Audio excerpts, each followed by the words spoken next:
تو یہ نئے سال کا آغاز ہے، ہم نئے عزم کے ساتھ آگے بڑھیں اور اپنی صبح کا آغاز صلاۃ التہجد سے کریں۔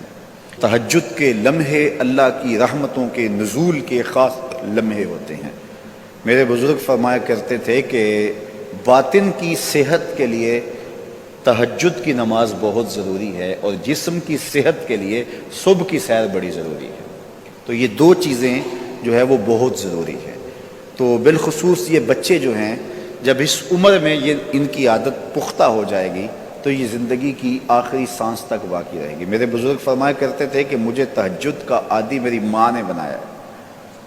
وہ کس طرح کہتے ہیں کہ جب تہجد کا وقت ہوتا تو میری ماں میرے پاؤں آ کے دباتی تھی اور میں جلدی سے اٹھ جاتا تو وہ تہجد کے لیے مجھے مصلی پہ بٹھاتی۔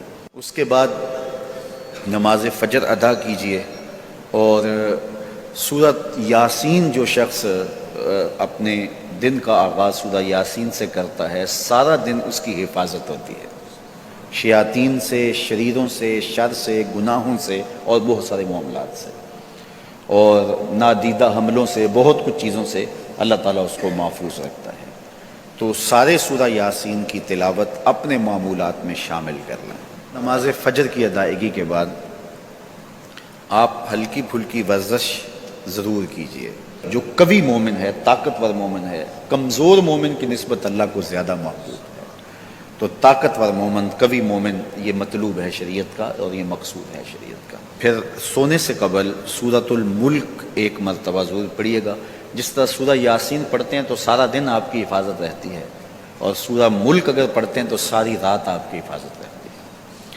اور سورہ واقعہ ایک مرتبہ یہ زندگی میں معمول بنا لیں، کیونکہ ہمارے جو معاشی مسائل ہیں اس کا بہترین روحانی حل سورہ الواقعہ ہے۔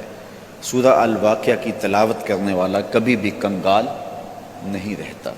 میں جب بھی اللہ کی توفیق سے یہ محسوس کرتا ہوں کہ ادارے کو وسائل کی ضرورت ہے تو سورہ واقعہ کو زیادہ پڑھنا شروع کر دیتا ہوں تو اللہ خزانہ غیب سے مدد فرما دیتا ہے۔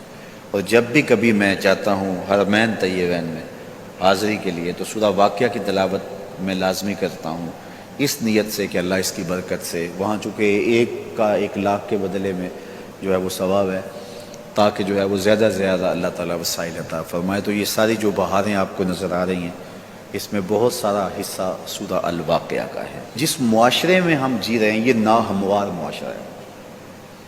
یہ ہمارے خاندانی نظم ہو تو وہاں بھی عجیب سی بولی اور عجیب سی لینگویج ہوتی ہے، اور ہمارا دیہاتی کلچر بھی، ہمارا شہری کلچر بھی، وہ بھی عجیب سا ہوتا ہے۔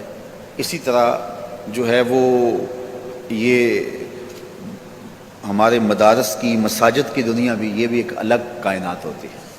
تو اس میں بھی مخصوص ایک طریقہ کار ہے اپنے مد مخالف کے لیے اور اپنے مد مقابل کے لیے۔ تو اس سے ہٹ کر کے جو ہے وہ جو شریعت کا مقصود ہے اس کے مطابق ہم نے اپنے قول و عمل کو مرتب اور منظم کرنا ہے۔